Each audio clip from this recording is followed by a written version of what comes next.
In case there's anybody out there who had any doubts whatsoever that Mayor-elect Zohran Mamdani of New York City was the one who got the better of Trump during their Oval Office meeting, look no further than this. In his first high-profile interview since that meeting, Mamdani doubled down on the fact that he still believes Donald Trump is a fascist, authoritarian, and a threat to democracy.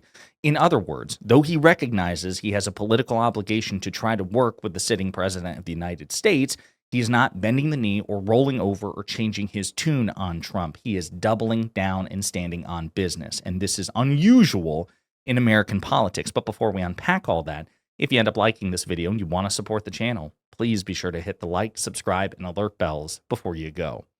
All right, friends, I have nothing but kudos to give to Mamdani here. Like, that meeting exceeded expectations. I always knew he was going to outplay Trump because he's a better communicator. He's smarter than Trump. He exceeded expectations. And then how he's handling it in the aftermath, he's further exceeding expectations. Take a look. In that press conference with President Trump, a reporter asked you whether you believe that President Trump is in fact a fascist, a word that you've used in the past. You were about to answer, then President Trump sort of jumped in and he said, quote, "That's okay, you can just say yes. It's easier than explaining it." So, Mr. Mayor-elect, just to be very clear, do you think that President Trump is a fascist? And after President Trump said that, I said yes.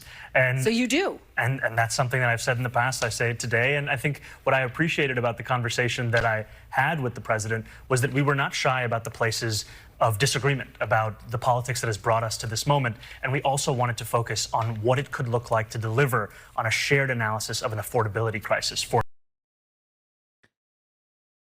the balls and fortitude and confidence and posture it takes for somebody to do this is extraordinary. Again, the Democratic Party has a deep bench. We really do. We have some genuinely talented people in elected office, governors, senators, congresspeople, mayors. I could count only on one hand, and I might not need all fingers, the number of Democrats who recognize they have to work with Trump, right? Gretchen Whitmer of Michigan knows she has to work with Trump, the governor. Governor Gavin Newsom knows he has at times has to work with Donald Trump. Governor Tim Walz of Minnesota. I don't know how many of them could simultaneously walk this tightrope and say, listen, I promised my constituents I would work with the sitting president. I have a duty to them. I'm going to follow through on that. I was the one who initiated the meeting. I was the one who went there to put my money where my mouth is. But I'm also not going to flip-flop.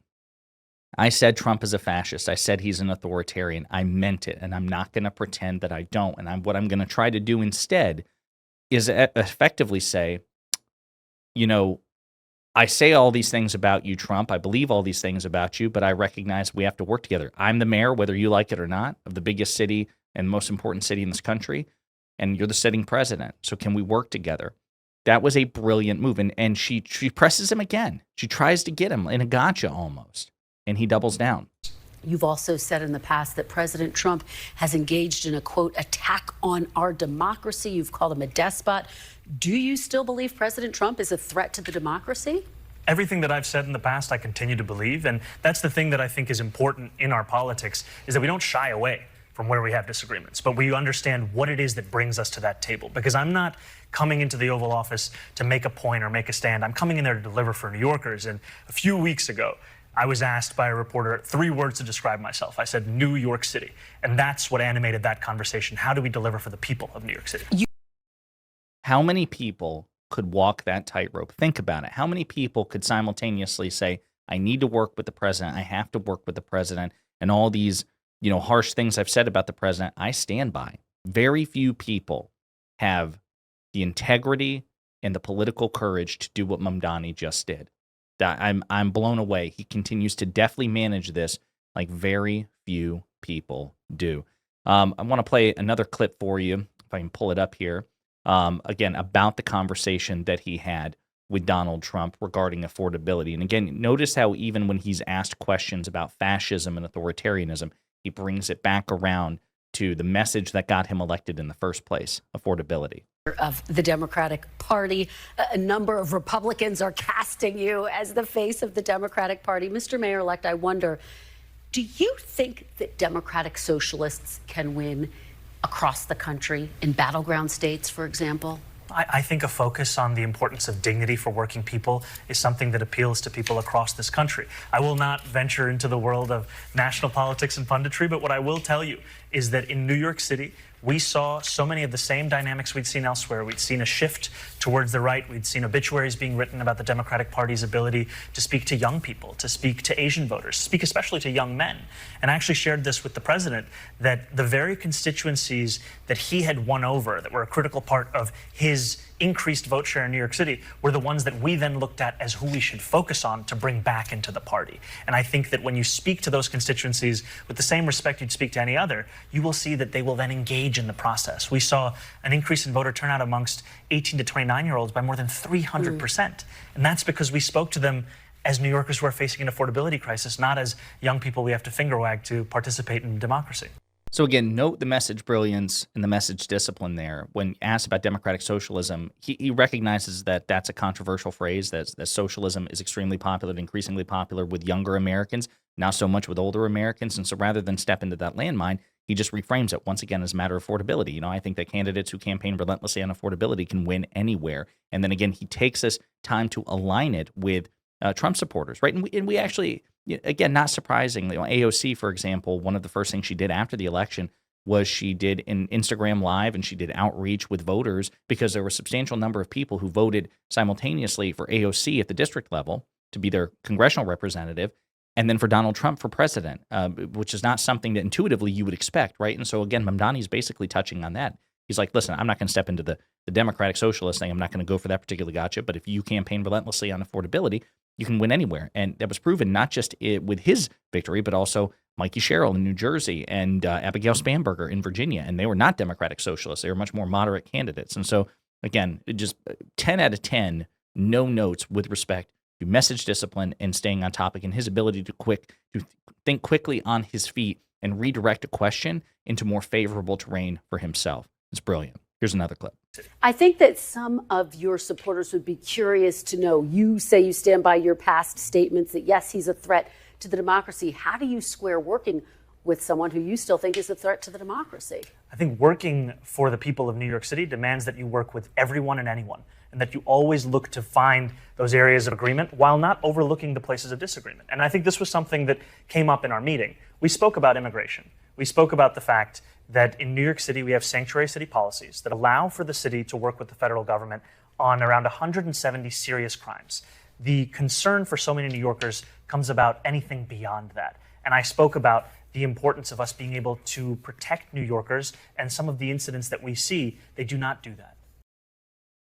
He's got a point, right? Again, there's nothing Mamdani can do about the fact that Trump is the sitting president. And there is a lot of incestuous relationship, I should say, between New York City and the federal government, right?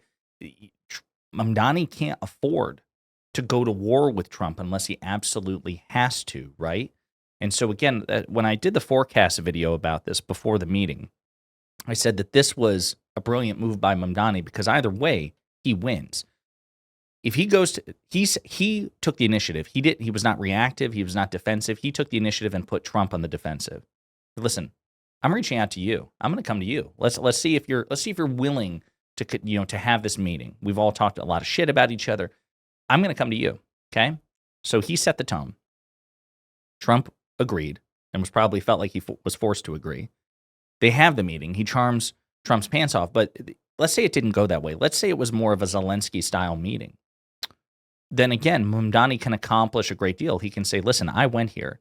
I was willing to work with a man I believe is a threat to democracy because I feel like I have to. I have no choice. He's the president of the United States, and then I'm a mayor in the city of the United States. So he can say to, hey, New York voters, constituents, I put my money where my mouth is. Are you seeing this? I came here. I started this meeting. I went to him, hand stretched out, and he slapped it away. And now he's pulling a Zelensky here in the Oval Office. And so then it would give him an opportunity with his superior rhetoric, because he's, of course, a much better speaker and a much better communicator than Trump, to dominate Trump in that way or to redirect him however wants. So that would have worked for him.